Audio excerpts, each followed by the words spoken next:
इयत्ता 5वी परिसर अभ्यास भाग 1 धडा 8वा त्यातील आपण आज स्वाध्याय पाहणार आहोत. सार्वजनिक सुविधा आणि माझी शाळा. तर या धड्यातील आपण आज स्वाध्याय पाहणार आहोत. तर बघूया प्रश्नांची उत्तरे. पहिला प्रश्न आहे, रिकाम्या जागी योग्य शब्द लिहा. सुविधांचा वापर आपण जबाबदारीने केला पाहिजे. जबाबदारी हे उत्तर असणार आहे. आपली शाळा म्हणजे आपले घराबाहेरचे जग असते.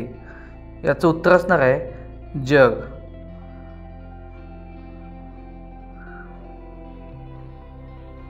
तर पुढचा प्रश्न असणार आहे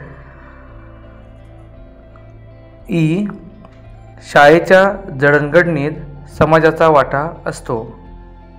तर याचं उत्तर असणार आहे समाजाचा. प्रश्न दुसरा, पुढील प्रश्नांची एका वाक्यात उत्तरे लिहा. महत्त्वाच्या सार्वजनिक सेवा कोणत्या आहेत? उत्तर, पाणी पुरवठा, वीज पुरवठा, आरोग्य सेवा, शिक्षण, वाहतूक इत्यादी महत्त्वाच्या सार्वजनिक सेवा आहेत. सार्वजनिक व्यवस्था कशी निर्माण होते? त्याचं उत्तर असणार आहे सार्वजनिक सेवा या सेवा देणाऱ्या संस्था आणि सेवा उपभोगणारे आपण सर्व लोक यांची मिळून सार्वजनिक व्यवस्था निर्माण होते.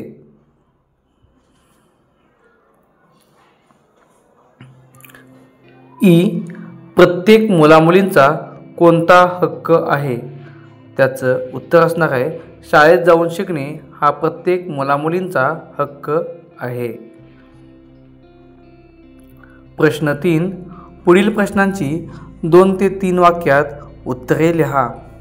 त्यातील पहिला प्रश्न असतो, आपण कोणकोणत्या सार्वजनिक सुविधांचा उपयोग करतो? उत्तर, आपण पुढील सार्वजनिक सुविधांचा उपयोग करतो. त्यातील एक आहे बस, रेल्वे, विमान, रिक्षा, टॅक्सी इत्यादी वाहतुकीच्या सुविधा. 2, टपाल सेवा, दूरध्वनी अशा संपर्क सुविधा. 3, अग्निशामक, पोलीस, बँक, नाट्यगृहे, बागबगीचे, पोहण्याचे तलाव इत्यादी आवश्यक व मनोरंजनाच्या सार्वजनिक सुविधा यांचा आपण वापर करतो.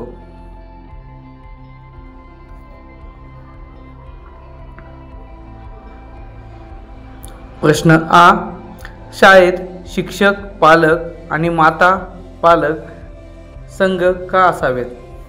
उत्तर, शिक्षक पालक व माता पालक संघामुळे शिक्षक व पालक यांच्यात संवाद होऊ शकतो. 2, शाळेच्या विविध उपक्रमात पालकांचा सहभाग वाढवता येऊ शकतो. 3, या संघामुळे शाळेच्या समस्या सोडवता येऊ शकतात. तसेच विद्यार्थ्यांच्या अडचणी व अपेक्षा पालकांना शिक्षकांपुढे ठेवता येतात. म्हणून शाळेत शिक्षक, पालक आणि माता पालक हे संघ असावेत.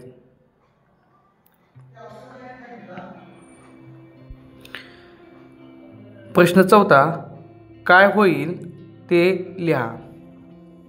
त्यातील पहिला प्रश्न, मुलामुलींना शिकण्याचा समान हक्क दिला नाही तर? उत्तर, मुलामुलींना शिक्षणाचा समान हक्क दिला नाही तर पुढील प्रामुख्याने मुलींचे शिकण्याचे प्रमाण खूप कमी होईल.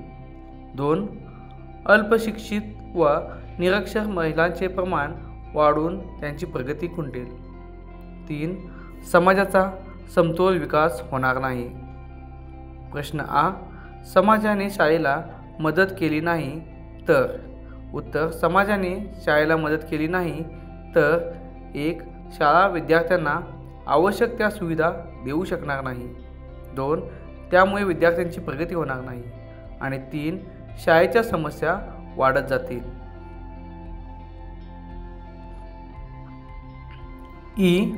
सार्वजनिक सेवांचा जबाबदारीने वापर केला तर उत्तर असणार आहे सार्वजनिक सेवांचा जबाबदारीने वापर केला तर त्या सुविधा खूप काळ देणे संस्थांना वा शासनाला शक्य होईल.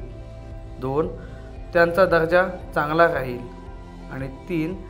त्या गोष्टीवर खर्च होणार नाही, त्यामुळे लोकांना अधिक चांगली सेवा मिळू शकेल.